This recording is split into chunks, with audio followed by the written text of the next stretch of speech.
Hi, happy Monday.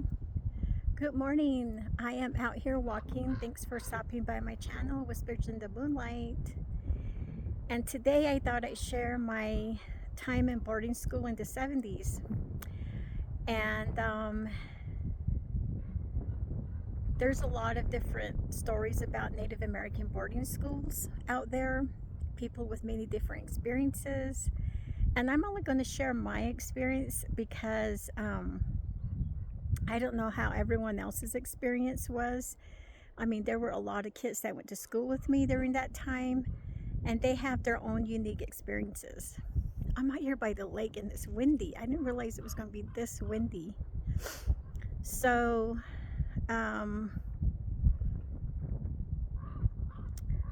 let's go back in time.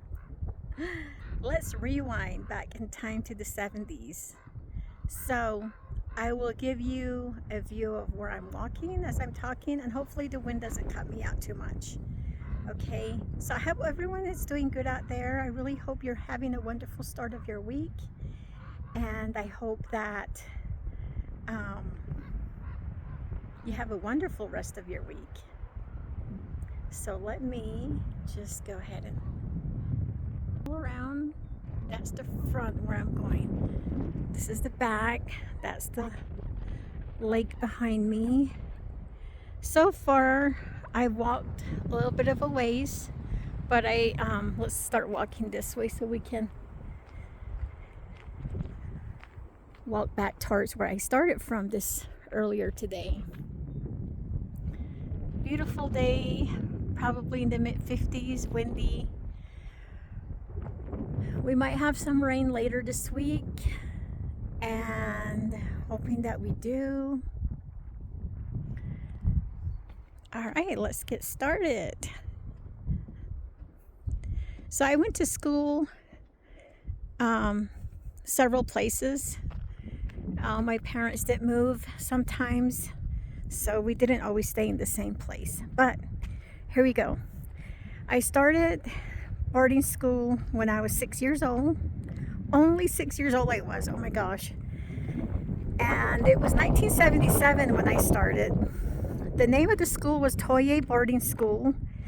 It's in the middle of the Navajo reservation in Toyei, Arizona. And it was kind of situated in a remote area, away from the hustle and bustle of other towns. Really, it was far out remote location. The community was basically centered around this boarding school. The boarding school had grades, first grade to 8th grade. And I believe eventually they added preschool and kindergarten by the time I was leaving. Or by the time I left the school, which was 1980. So the dormitories had bedrooms in them, shower rooms, bathrooms, a rumpus room, and a living room, a laundry room, and a playroom. If my memory serves right, that's all I remember about the dorm. Outside of the dorm, there were classrooms, a gymnasium, the school administration office, and then in another separate structure, there was a cafeteria. And the dormitories were all separated by grades from 1st through 8th grade. And I believe each dorm had 2 grades in it. So there were a lot of kids here, guys. A lot of Navajo kids. And at the time we were living in a town over an hour away from the school. I asked my mom one time why we went to boarding school. Like, we could have gone to public school in the town where we lived. I don't know. She just said, I don't know. But I don't regret going to boarding school. I think it made me who I am today. There's certain things about me that feel structured because of boarding school. Now, the boarding school I went to had its own restrictions, their own structure, their own rules we had to follow. And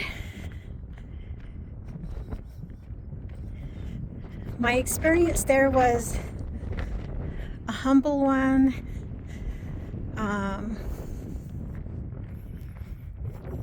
Fun,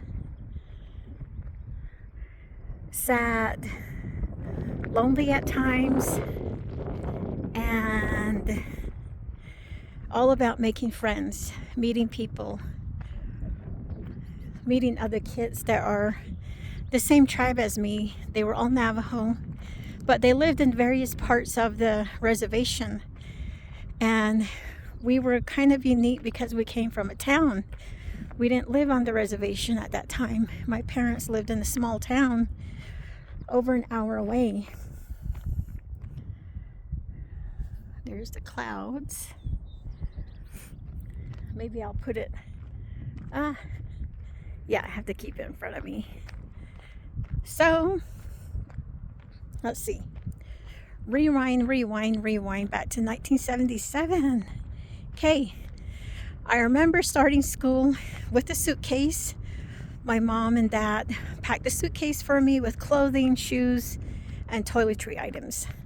Shampoo, lotion, toothpaste, toothbrush, stuff like that. And we got to the school. And I was sad after they dropped me off and left. I don't remember if I cried or not. I probably did. And it was me and my sister, who's 2 years older than me, that were dropped off at the boarding school. And the first year we were in the same dorm. The second year she was placed into a different dorm with the other grades, and I remained in the same dorm the second year. Oh, the water's beautiful. So let me describe the dorm that I lived in. The dorm was a big building. One end of the building was for boys and the other side of the building was for girls. In the middle of the dorm, there was a huge living room that divided one end of the dorm to the next. So there was a living room in the middle, and a rumpus room. And all the kids liked running around in the rumpus room. Rumpus room is like a mini gym. It's just a place for kids to run around in. Oh my word. Wind, go away for a moment as I make this video. All right, look at those mountains. Beautiful. So the dorm had rooms in it, and each room had two bunk beds that 4 girls could occupy. Each bedroom was spacious. They didn't have doors on the rooms. These were open bedrooms. So if you walk down the hallway, there's a cubicle on each side. Those were the bedrooms, and I called them cubicle because that's what they looked like to me. The rooms were divided by walls, but the front of the room was wide open, so you can see the beds inside the rooms. So there were 2 bunk beds per room, closets and dressers and a mirror. So and along the walls in the rooms there were art murals. People who actually came in and painted Native American art on the walls. And my bedroom, I remember, had kachinas dancing on it, which I used to get scared of at night. I almost felt like they would be dancing at night or moving around, you know. And if you go down to the middle of those halls, there was a right wing and a left wing. So there were girls, living on each end of the wings. And the middle of the wings, it was separated by one hallway had showers, only showers. And then the other side of the hallway had sinks and toilets, so the bathrooms. And then you go further down the hall, there's some more rooms on each side of the hall. And then you enter what is called a playroom on one side of the hallway. The playroom had kid-sized kitchenettes and stuff like that you can go in and play with, playhouse, play dolls. And then right next to the playroom, I believe, was the laundry room. The laundry room is where the dorm monitors would wash all our clothes. We had dorm monitors who were female, and they took care of the kids living in the dorms. So, and as you go further down that same hallway, on one end of the hall, you'll see a meeting room. That's where we had dorm meetings. And we had those probably once a month. And then you keep going to the front of the dorm at the main entrance. You will go into a living room, which is shared by both boys and girls. And it was a huge living room, as I remember, with huge tall ceilings in the living room. TVs in there, and lots of sofas and chairs to recline and relax on. And we watched a lot of shows that were popular back in the 70s in there during the evenings and weekends, like Dukes of Hazzard, Knight Rider, Scooby-Doo, Hee Haw, you name it, all those shows that were so fun to watch way back then.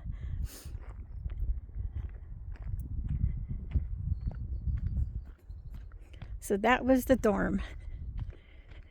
And the cafeteria was also in a separate building, like I said, and it was huge. And we went to eat there 3 times a day. We had breakfast there, lunch, and dinner. And we had snacks in the evening. That was after dinner. I say the meals were nutritious. I mean, they gave us, vegetables, fruit, protein, milk, things like that. And the classrooms were nice. They were in a separate building. You have to walk over there from the dorms in the morning to get to class. And it wasn't that far of a walk. It's like maybe half a block to walk from the dorm to the classrooms.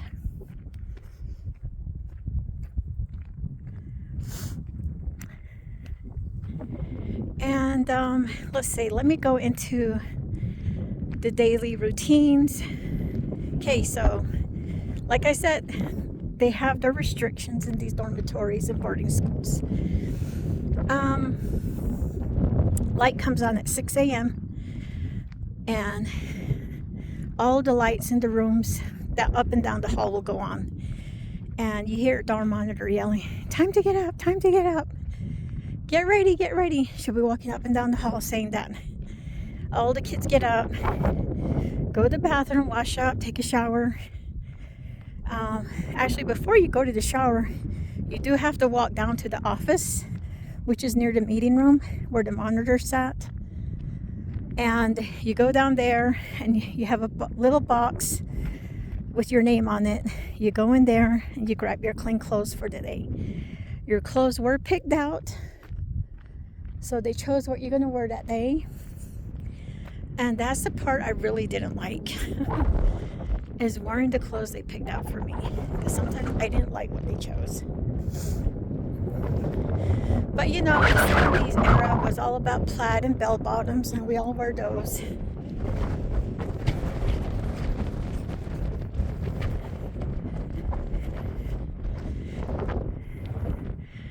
Oh, and there was no abuse in these boarding schools I went to back then.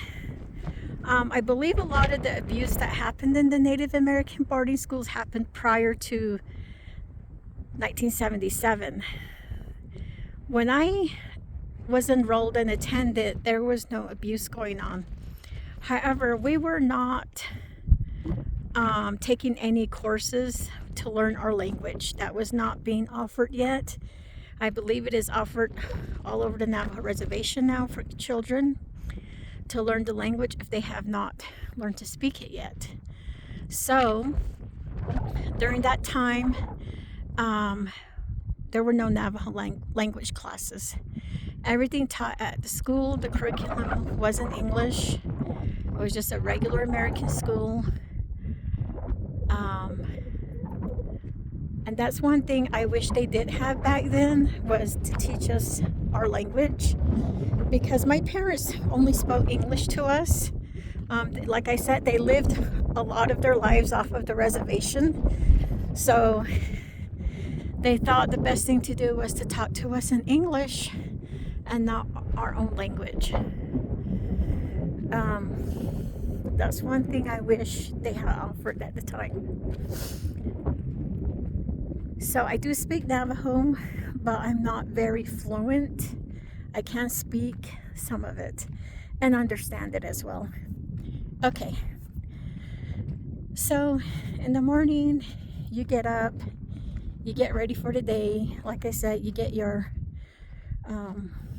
pre-selected clothes from your box, and then you go down to the shower and you get ready.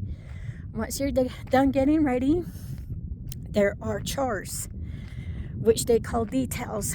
Do your details, what we were told. And the details were new for each month. So you do the same detail for 1 month, and then the next month you get a new detail. So I'll select mine. I remember mine being as, let's see, what was my detail? Okay, I will say mine was mopping and sweeping the hallway by the rumpus room. I remember doing that detail. So after I'm done getting dressed and getting ready, I start my detail. So I sweep that hallway by the rumpus room, and then I mop there, and then I put everything back, mop bucket, broom, everything goes back in the closet, in the janitor's closet there. All the girls had their own details to do. We cleaned the whole dorm, because there were probably, how many kids were there in that dorm? Oh my gosh, I really have no idea. Let's say there were 60 kids. So 60 girls had a detail to do, so the whole dorm got cleaned. And then once we got done with our details, we would line up, and again our dorm monitors would let us know, line up, it's time for breakfast. And we all get in a 2-file line, so 2 lines of girls. We all line up, and then we get marched down to the cafeteria. So we go outside, march down to the cafeteria. We get into a single line in the cafeteria, and then we pick up our trays, get our food, sit down and eat. Once you're done eating, you walk back to your dorm. And that was the fun part, because then you can walk with your friends if you want. You're not being marched back to the dorm. So I would find my friends, or they find me. We all sit down together and eat. And then we walk out together and go back to our dorm. And that's where we get to socialize, have a break, talking, laughing, and, making plans about meeting up later that day again for lunch or after school. And then,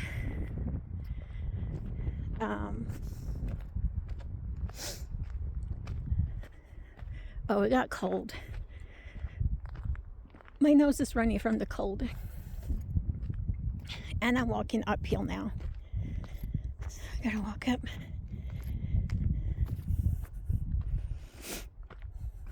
And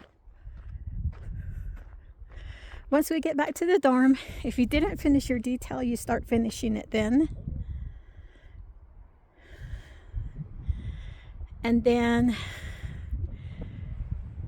we would be told to go to school, go to class, get ready to go to class. So then get ready to go to school. You'll be gone all day. So you leave your dorm, walk with your friends again, walk to your class, and then you learn what is being taught to you at school that day. Hang on. We need to get back into the car here because it's gotten cold and super windy.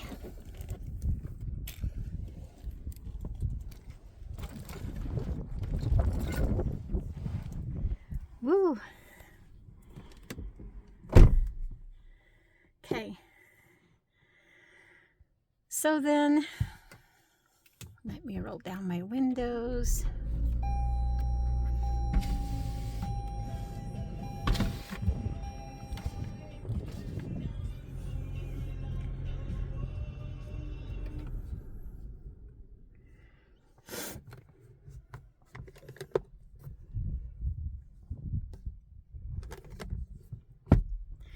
So in class, we had our desk and our teacher, and it was really fun. We would do reading, math, social studies, some history. We had music classes, so we went to music and we sang songs there. And then I really liked music class, and I liked library day. I don't remember what day library day was. It was probably a Wednesday or Friday.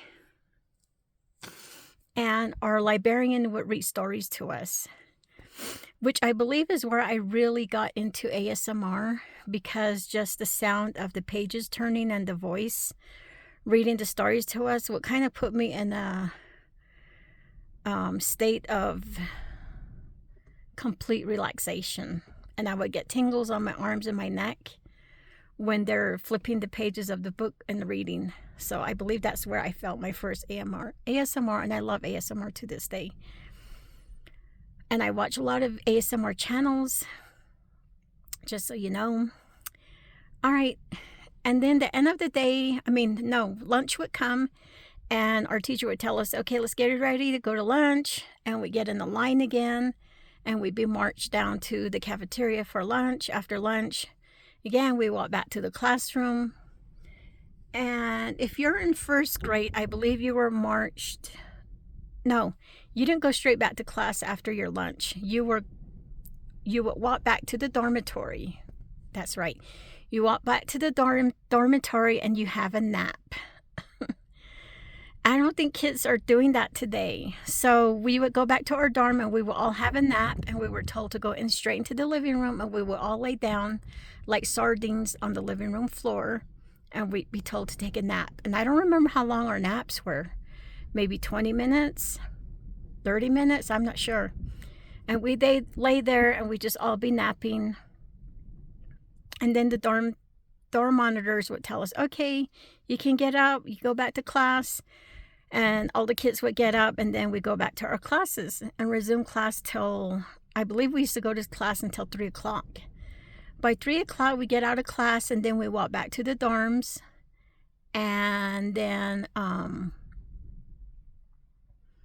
we would either, we would just chill, I think. Chill out, hang out with our friends, hang out in the dorm, play games. Sometimes there's a volleyball game going on outside. Kids are roller skating. There were just different activities going on after school that we could join in on. And I remember the kids would play softball all the time. And I didn't like playing softball because I was always scared of the ball. And I wore glasses, so I was always scared that I might break my glasses somehow. So I didn't play a lot of the rough sports that the kids played. I like to be inside and just hang out.